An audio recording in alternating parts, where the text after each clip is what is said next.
Students, today we will discuss functioning of human heart.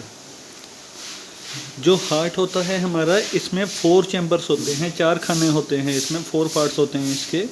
और ये 4 parts का एक मस्कुलर ऑर्गन है, मसल से बना हुआ ऑर्गन है ये, और ब्लड को पंप करता है ये हमारे शरीर में।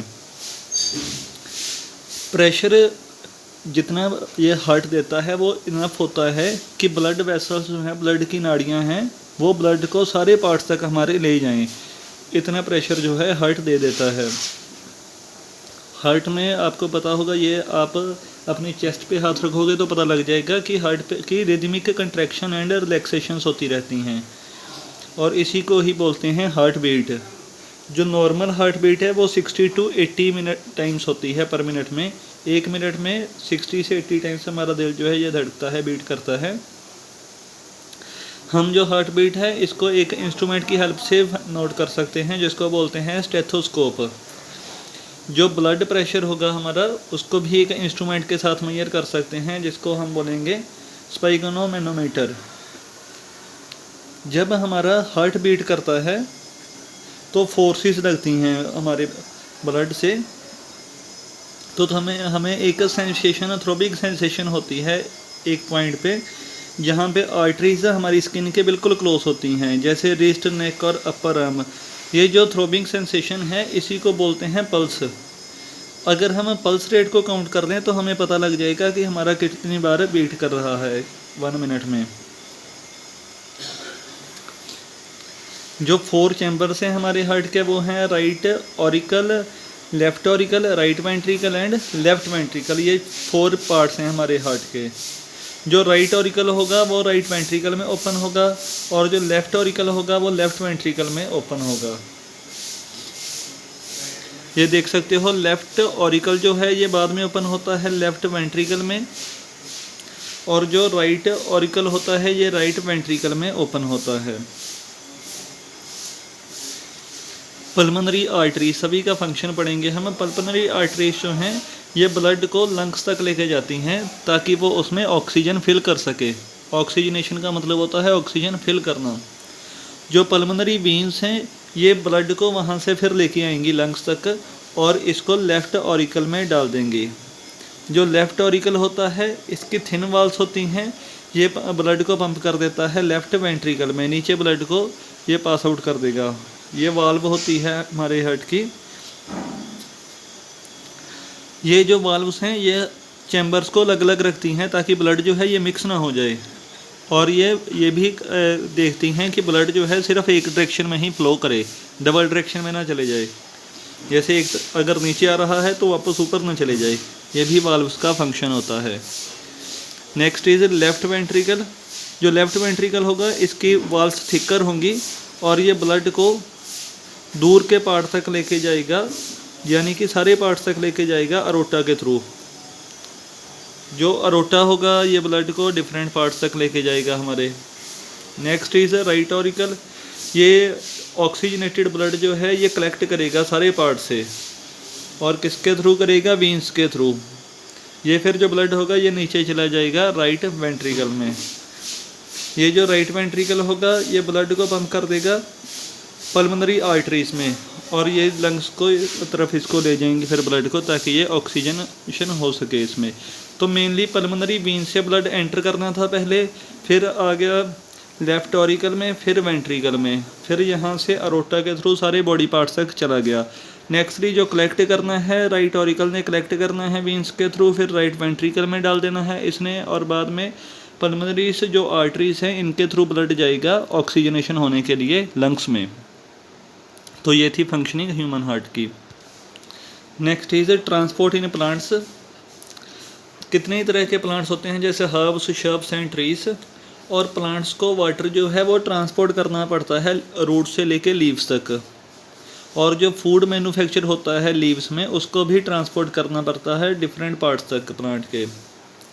ये जो कम्प्लेक्सिटी है हर एक में अलग अलग होगी, पर जो मोड ऑफ प्लांट है ट्रांसपोर्ट है ये हर एक टाइप के प्लांट में ज़रूरी होता है। अगर ट्रांसपोर्टेशन ना हो तो प्लांट जो है ये डेड ही हो जाएगा।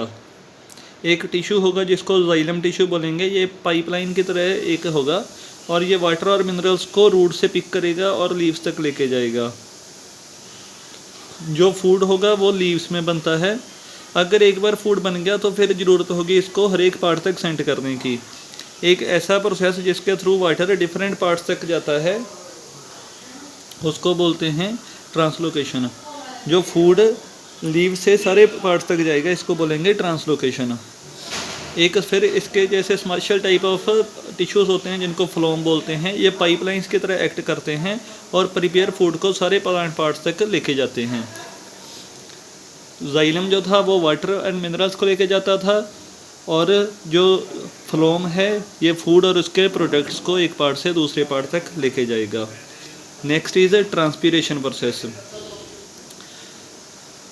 जो वाटर का एब्जॉर्ब होना है और मिनरल्स का एब्जॉर्ब होना है ये एक कॉन्टीन्यूस प्रोसेस है। और जो वाटर होता है ये लॉस्ट होता रहता है लीव्स से एक प्रोसेस के थ्रू जिसको बोलते हैं ट्रांसपीरेशन। और ऐसा ही प्रोसेस जिसमें वाटर लॉस हो जाए लीव से और उसके वाटर के वेपर बन जाएं उस प्रोसेस को बोलते हैं ट्रांसपीरेशन। ये जो ट्रांसपीरेशन है ये स्टोमाटा के थ्रू होता है मेनली। जो स्टोमाटा लीव्स के ऊपर प्रेजेंट होते हैं। जो स्टोमाटा होते हैं ये ओपन और क्लोज होते रहते हैं और यही कंट्रोल करते हैं वाटर का लॉस होना। फर्स्टली देखो वाटर जो है वो एब्जॉर्ब होगा रूट्स के थ्रू, फिर जाइलम टिश्यू इसको ऊपर तक ले जाएगा, फिर स्टोमाटा से वाटर जो है ये लॉस हो जाएगा। Next is factors affecting rate of transpiration. First है कंडीशन ऑफ एयर। जितनी ज़्यादा हवा गर्म होगी उतनी ही ट्रांसपीरेशन ज़्यादा होगी, मतलब वाटर लॉस उतना ही ज़्यादा होगा। Next is amount of moisture present in air.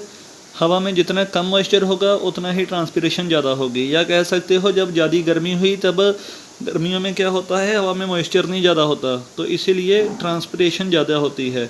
और जब थोड़ा जब बारिश हुई हो तब हवा में पहले से ही मॉइस्चर होगा तब ट्रांसपीरेशन प्रोसेस जो है बहुत कम होगा, वाटर लॉस नहीं होगा क्योंकि हवा में पहले से ही बहुत ज़्यादा नमी होगी।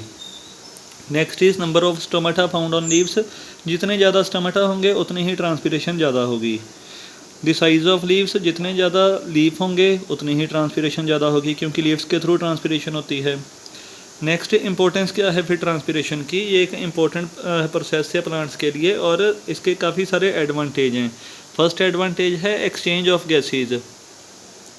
जो ट्रांसपीरेशन है ये ओपनिंग ऑफ स्टोमाटा के कारण होता है, उसमें हेल्प करता है ये और इससे गैसेस का एक्सचेंज हो जाता है।